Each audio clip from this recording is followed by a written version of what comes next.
The World Cup just changed forever. And trust me, football purists are already losing their minds over this, so you can forget everything you thought you knew about it.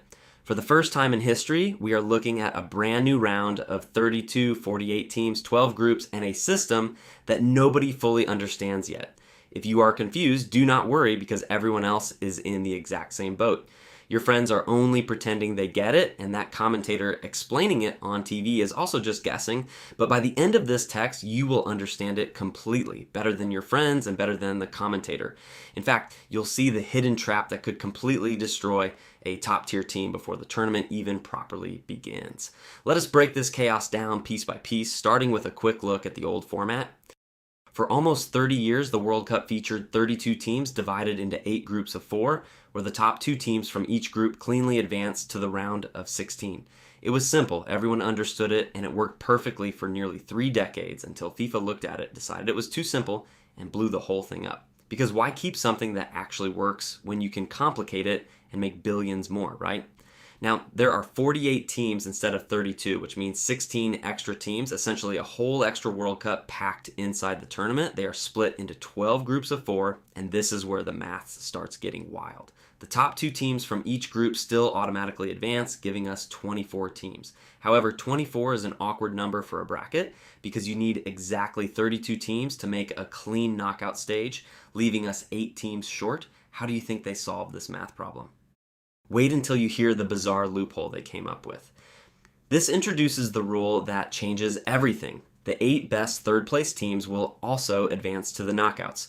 In the old World Cup, finishing third meant your tournament was over and it was time to pack your bags. But now, a third-place finish might just keep you alive. Out of the 12 groups, 12 teams will finish third. The best 8 will survive and the worst 4 will go home. To decide which third-place teams are the absolute best, FIFA will look at 5 specific criteria in an exact order. First and most importantly is points. If you have more points than the other third-place teams, you are through. If points are tied, it comes down to goal difference, and if they are still tied, it goes to total goals scored. The 4th criterion is the strangest and most brutal of all, fair play. This single rule is about to turn regular group stage matches into absolute psychological thrillers.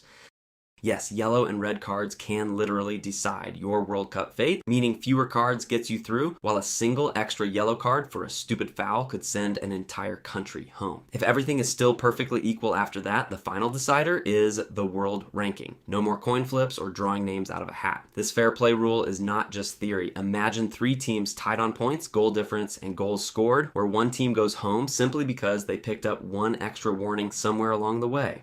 How would you feel if your favorite country got eliminated from the World Cup just because of a soft yellow card in the 90th minute? This brings a total of 32 teams into the knockout stage, which is double the old number. Because you cannot mathematically jump from 32 straight to the round of 16, FIFA has introduced a brand new stage that has never existed at a World Cup before, the round of 32. From this point on, the rules are beautifully ruthless. Win or go home with no draws, no second chances, and no mercy. 32 teams will face off in 16 matches, and the 16 survivors will move on to the round of 16. The very round the old World Cup used to start with, which is now just the second step of the bracket. Opinion? Honestly, this is going to be pure, unadulterated chaos where only the mentally bulletproof will survive.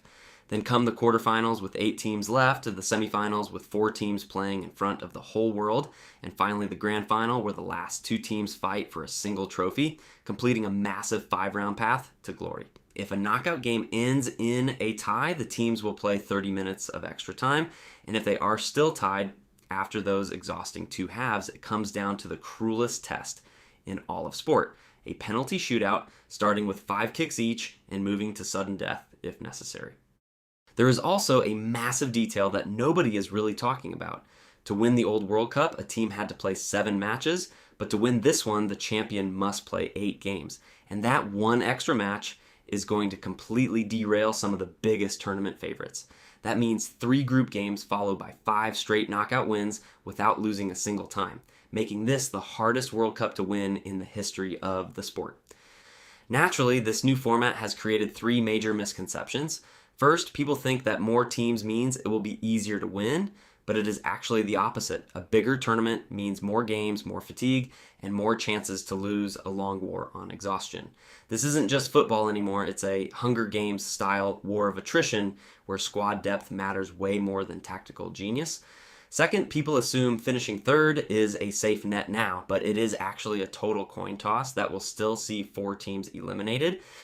Third, some believe the group stage matters less now, but in reality, every single goal and card will dictate who sneaks through, making the group stage more intense than ever. Put it all together, and you have 48 teams, 12 groups, 8 lucky third-place survivors, and a brand new round of 32. It is bigger, longer, and tougher than anything we have seen before, and now you understand it better than almost everyone else watching.